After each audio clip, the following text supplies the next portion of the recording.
Hey, good morning, good morning, good morning. Welcome to another episode of Gavin Reshaw Presents. Some of you all may be sleeping by the time we go live.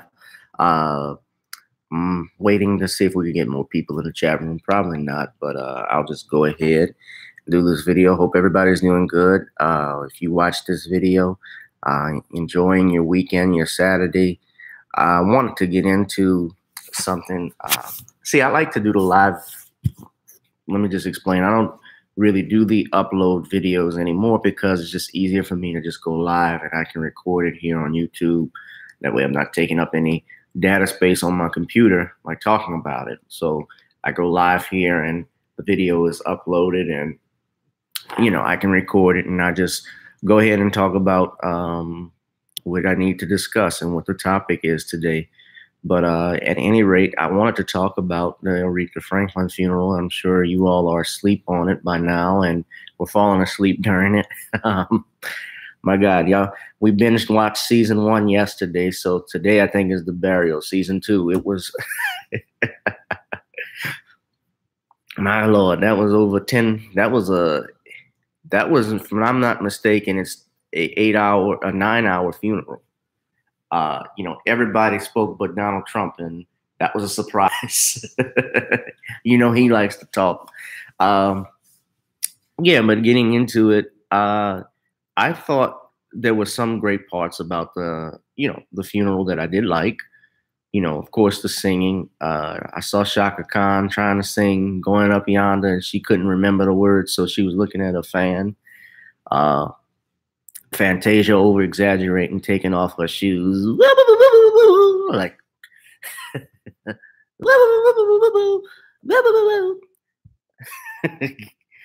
but I thought she could sing well. I thought Jennifer Hudson did a great job. I was surprised Dionne Warwick. I know that her and Aretha had beef, but Dionne Warwick and Cissy Houston, I didn't see them at the funeral. And we know that Aretha was an honorary aunt or godmother to Whitney. But I thought I thought it was way too long. Obviously, if this is a tribute, that's how you do a tribute. You can put MTV to shame,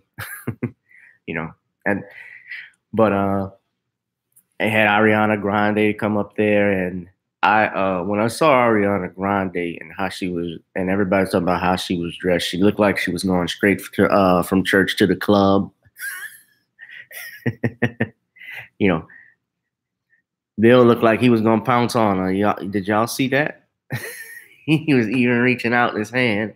Yeah, he and Reverend Jesse, that woke Jesse and Bill up when that dress came on. Y'all saw how alive they were. Like, they were asleep when the bishop was still talking, and the Lord is, and now we got Ariana Grande.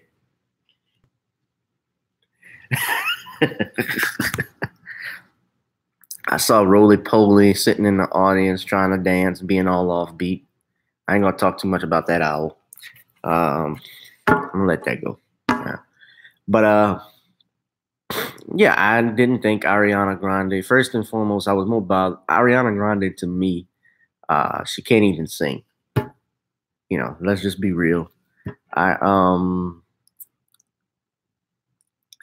never really even paid attention to it. I saw that Bishop said when he saw her name on the program, he said he thought it was I'm old. I thought that was another Taco Bell item. I'm like, you old ass nigga now. Come on. Now, even as much as the music sucks, I try and stay relevant with some things too now. But you going on national TV saying some shit like that, people are gonna say, "Oh, these niggas don't know nothing, man." But that was funny. I was but watching the funeral, I was more shocked and surprised. Well, first and foremost, I saw Farrakhan, Minister Farrakhan. He was sitting up there with Jesse Jackson and Al Sharpton and Bill Clinton. Judge Great Mathis got to speak. Michael Big Words, Eric Dyson got to speak. You always got to have a dictionary or thesaurus whenever he talks.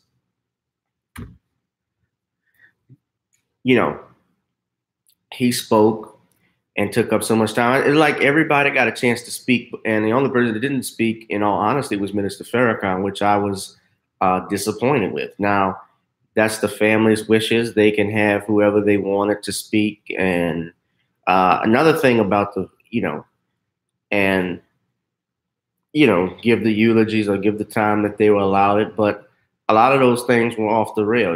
They were talking to Dyson talking about Trump and politics. Obviously, it's got to be a cheering campaign to get black people out for the Democrats, because that's what Jesse Jackson and Bill Clinton were up there for. Now, I know Aretha sang for Bill Clinton's inauguration. She sang for Obama's inauguration. Obviously, they were fans of hers, but I think Farrakhan would have really brought the house down, and I don't think it had anything to do with him, a medical condition he had, because he was obviously smiling and getting up when everybody was preaching and talking. He enjoyed, obviously, Stevie Wonder doing his performance of As. That was great. And I saw Crazy As Jennifer Lewis singing backup. I don't know why. I thought the choir was great, but then, Farrakhan would have really brought the house down. He had spoken previously at that church for Rosa Parks' funeral. So, and I've seen him speak at Dick Gregory's funeral. He also spoke at, he's spoken across Christian communities and churches countless times. So it's not a problem with him being in a Christian church, because he will bring the house down and people will listen. And a lot of people, even myself, were disappointed that he didn't get a chance to speak, but we saw, Bill Clinton speak. And it was interesting when you read articles, I can't pull it up from here, but you read something from the Daily Caller, and I actually read this. They'll put a headline that says, "Anti-Semite Louis Farrakhan attends Aretha Franklin's funeral, sitting next to Bill Clinton." They had stuff like that. And, he probably would have pissed a lot of people off with the things he said. And remember something, too. When the 2016 presidential campaign was going on, he had stated, and Hillary Clinton was there, he called Hillary Clinton an evil woman, a wicked woman. Go look at the YouTube videos that he had when he talked about whether people wanted to vote for her or not. He was giving a eulogy, not a eulogy, I'm sorry. He was giving a sermon at his church, at his mosque out in Chicago. And he broke down why he said that, because of what happened with Muammar Gaddafi. And I think it was interesting that he's sitting up there and Bill Clinton is right there too. So maybe, was it that's the reason why he wasn't allowed to speak? I don't know. But then what really got me was when they had that pastor deliver that eulogy, Jasper Williams. Now, for us as black people, you always be suspicious when you have a Negro named Jasper. Like, Jasper and Master sound too much of the same thing. Jasper Williams, Master Williams, Jasper Williams. And he got initially, he was doing good. He talked about the Ku Klux Klan and the amount of black people that were killed by the Klan. He talked about how our black girls can't raise boys. Now, I actually agreed, had no problem with that, because what he was saying about how our, single homes and, children being without fathers, there is a problem with that. But, man, there are some things a woman can teach to a boy, but a woman does not have the experience of being a man. That's just the bottom line. She doesn't. I didn't have an issue with that. What got me was the rambling and the part where he equated the Klan's comments with black on black crime. And let me mention this too. Who's in the chat room? Please say something. We got one visitor. And, with the whole thing with the Aretha Franklin, when he talked about her father, my understanding, because he lost me after he talked about black on black crime, but I heard he had even talked about his parenting skills or lack thereof, if I'm not mistaken. I could be wrong. Obviously I didn't catch everything I was listening, but it was going on for so damn long, you didn't know who was talking. Got two people. Put something in the reply. Our visitors. But yeah, we're just talking about the Aretha Franklin funeral. But and he even mentioned Aretha giving monies to Angela Davis, which was cool. Aretha Franklin did give monies to Angela Davis. She did give money to Dr. King and the civil rights movement. Those were very important to her. But when you talk about black on black crime, people don't realize something, and I hear this all the time. This is why, and Tariq Nasheed, he tweeted about this and how these kids have no connection with the older heads in the black church now. It's because they be on some coon talk. And to a large degree, he's right, because most young black children, who are seeing things that we see now, when we see police officers gun down unarmed black men, unarmed black teenagers, sometimes even the females, like Corinne Gaines and Chandra Bland. We had just now the shooting of Jordan Edwards. There's very rarely is there justice ever given, as opposed to Pookie and Ray Ray shooting each other. I don't have sympathy, and I'll be honest with you, when criminals kill each other. That's just me.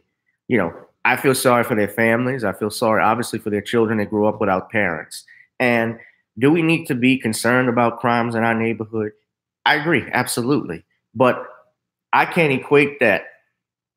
When you equate that with the Klan, was the issue that I had and many young black people had when they watched this, like Tariq Nasheed and Nicole Lewis and so many others. And people were blasting that preacher all over Twitter when he said that. Just to give the facts, black people kill black people at the same rate white people kill white people, and Mexicans kill Mexicans, and Asians kill Asians. Why? Because they live next to each other. Okay? Now, if you really want to end black on black crime, why don't we integrate the neighborhoods and have the white people move in the black community, or the Mexicans live in the white community? We'll have no more black on black crime. That ain't gonna happen, though. That ain't gonna happen. We still segregated for a reason. They they changed the laws now. You can't openly discriminate against people people of color in real estate, but what you can do is raise prices. You can also make things so upscale, and you can decrease the property value when people of a certain ethnic group move into the community. Who designs that system? And apparently this preacher who spoke, Jasper Williams, he performed the eulogy for Aretha's father, because Aretha's father was actually murdered, or he was involved in a robbery. Not involved in a robbery, he was the victim of a robbery in the 70s, and he got shot, and he was in a coma, and this pastor delivered the eulogy for her dad back in the 80s. He was in a coma for about several years. So he delivers this eulogy, and I'm going to tell you something, guys. I traveled all the way from Natchitoches, Louisiana. I was in court for this past Thursday. If you saw my last video, I told you all about that. And Natchitoches, Louisiana was a 4-hour and 23-minute drive from New Orleans, not including stops and, bathroom breaks that you have to take. So for 4 hours and 23 minutes, I thought I was going to miss a lot of the funeral, but apparently I could stream it too, but apparently I didn't miss anything because it was 10 hours long. And they started late because I believe it was supposed to start at 9:30. And of course, we never start on time. I think it was after 10 o'clock or 10:30 when it really started. And they started with the musical interlude. And you had people falling asleep during the church in services. And it's bad when Shirley Caesar even has to get up out of the church. Shirley Caesar got out of the church while Farrakhan and while Farrakhan and Bill and all those guys remain. And I think a lot of people were disappointed that Farrakhan, going back to it, he didn't speak. I was. I thought, it would have been interesting to tell the connection that Aretha had with the Nation of Islam. And Farrakhan did talk about and release a statement. Minister Farrakhan, excuse me.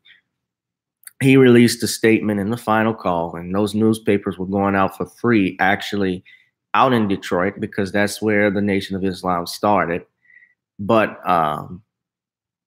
he gave news, all of those final call newspapers to people outside of Detroit, outside of the church, explaining the relationship between the Nation of Islam and the Queen of Soul, Aretha Franklin, how she showed up to their mosque when their mosque was burned down. And she gave support to Minister Farrakhan, and even said Jesse Jackson would be coming soon to support them. She gave monies to Dr. King. She gave monies to, as I stated earlier, Angela Davis. She did a lot that many people didn't even know. Even with Flint, Michigan, I believe she gave water to the people. And, Judge Greg Mathis was there, and Judge Greg Mathis was talking about the Flint, Michigan water crisis. Even Judge Greg Mathis got to speak. And then they brought Cicely Tyson up there. And, Cicely Tyson, 94 years old. Woo, woo. They brought her in that hat. First thing when I saw her, I thought a house was going to fall on her. I'm going to get you, my pretty.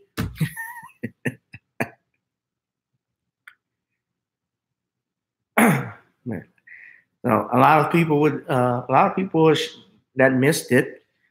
Some of them now I've read, they said they're glad they missed it because it turned into, I guess for some people, a Coonapalooza when the pastor spoke. But if that's what Aretha wanted, that's what the family wanted. That was their right. They had the right to have anybody speak, that they wanted to. But it was long-winded. I don't think Michael's funeral was even that long. Dick Gregory's funeral was long, though. Dick Gregory's funeral, I think, was about 6-7 hours. Michael's funeral was definitely, I remember it started in the morning, like around 10 o'clock Central Time. And I think they were maybe 9:30 or so. And I think around 2:30-ish is when it ended. So it was a long service memorial. And it was, of course, for a memorial like of that magnitude for somebody like Michael Jackson, who was the greatest entertainer that ever lived. It was, and being broadcast worldwide. I think you had over 2 billion people watching that. You can expect that service to be, I could see that being 4 hours, 5 hours, but Aretha topped them and did 10. Like, damn.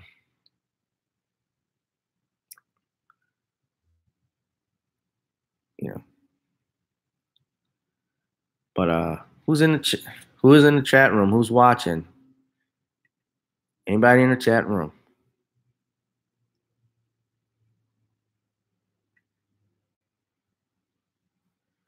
All right. That's all I wanted to say about that. But I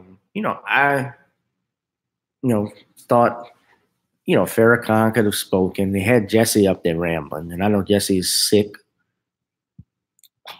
They had Bill Clinton up there, and we know Bill Clinton's relationship with the Black community. I think the bishop for that church introduced him as the first Black president. Okay. Al Sharpton was there, and I thought that still she probably wanted something extravagant just because of who she was. They changed her wardrobe several times. But damn. I wonder where the repast was. Or if there was a repast. Some people probably didn't even, some people I'm sure they did go to that, but I think they were so tired they wanted to go home. I saw the church was emptied after a while. I think people were up there wondering, was this going to be causing me to be late for work? But they did some new things. They were going to rename Park for Aretha, which, really that should have been done while she was alive. The stuff that she did for Detroit, I'm shocked that there wasn't anything named after her. They're naming a new park, Shade Park, I believe, is going to be Aretha Franklin Memorial Park now. And, there is Aretha Franklin Way, which is part of the expressway, I think, in Detroit. I think they're going to rename the whole thing after her, which are, if they're not, it's part of it is named after her already. But just think about that. We don't have any other musicians of that magnitude around anymore. Maybe Stevie Wonder and Smokey Robinson. But I don't think no one of that magnitude. All of our legends are leaving us, and who's replacing them? It's a scary thought. We don't see that anymore. We're not going to see, the magnitude of a Michael Jackson or even a Prince. I don't even think someone will ever be on the magnitude and level of Stevie Wonder. As a songwriter, producer, a man that's blind but can play 40 instruments. He can see so much. Yeah. But those are just my thoughts. Shout out to Nicole's View. I was watching her video that she did because even she was saying the same thing. Farrakhan didn't get a chance to speak. I didn't see, and Obama didn't come. That was another thing. He gave a letter, but he went to John McCain's funeral apparently. Maybe he didn't want to be there.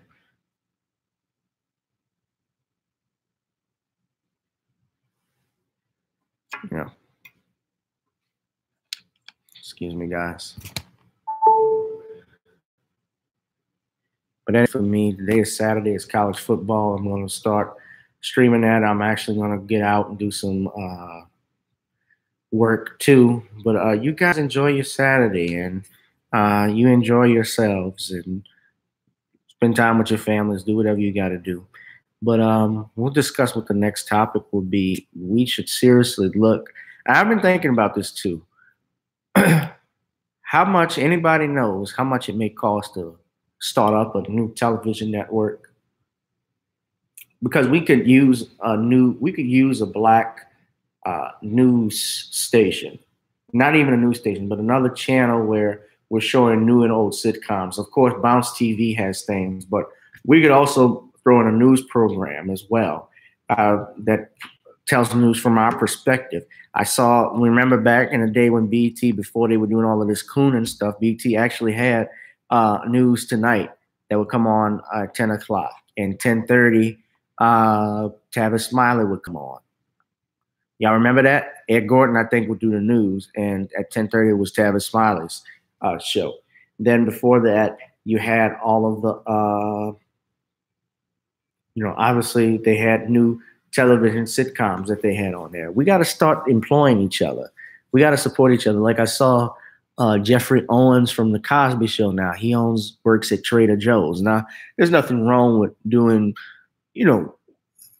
just not to shame the brother, because all of us, we all got to hustle now, and times are hard.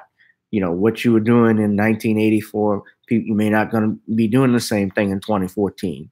You never know where your money is going to be, or what you're doing with your life, or what's going to happen down the road. You have multi-millionaires now. People I know who've won the lottery that end up going broke. And you're talking about people that will win $200 Powerball. I'll never forget a movie that came on HBO, a documentary about Powerball winners who become multi-millionaires, but then a few years later, they're going to work at McDonald's, or they're working at a grocery store. Why? Because they spend all of their money. Now, I don't know what happened with Jeffrey, and Jeffrey was just a cast member on the show. He was a co-star, but, he probably wasn't getting the same amount of work that I'm sure he was after The Cosby Show. I mean, Joe Louis, look at him, what they did to him. If that was the IRS that was screwing over Joe Louis, a man that gave up the prime of his career for the United States Army, for this country during World War II.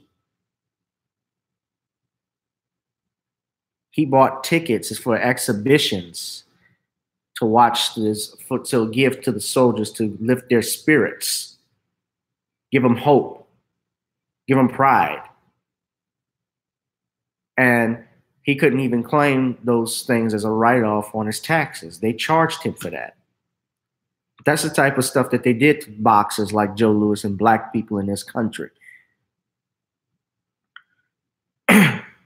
By the way, Joe Louis is from Detroit, just like Aretha Franklin. Although he was born in, Joe was born in Alabama, but he lived in Detroit for some time. I know that he was close friends with Berry Gordy, who was from Detroit, obviously with Motown.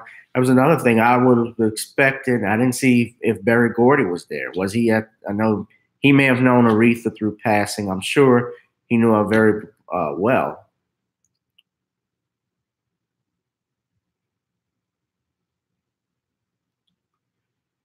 Yeah. But at any rate, guys, that's it for me. Thank y'all for joining. You guys enjoy your Saturday, get you something to eat, and then enjoy the rest of the day. It's a beautiful day out here in New Orleans. I hope it's great where you all are. Peace and God bless. Love y'all.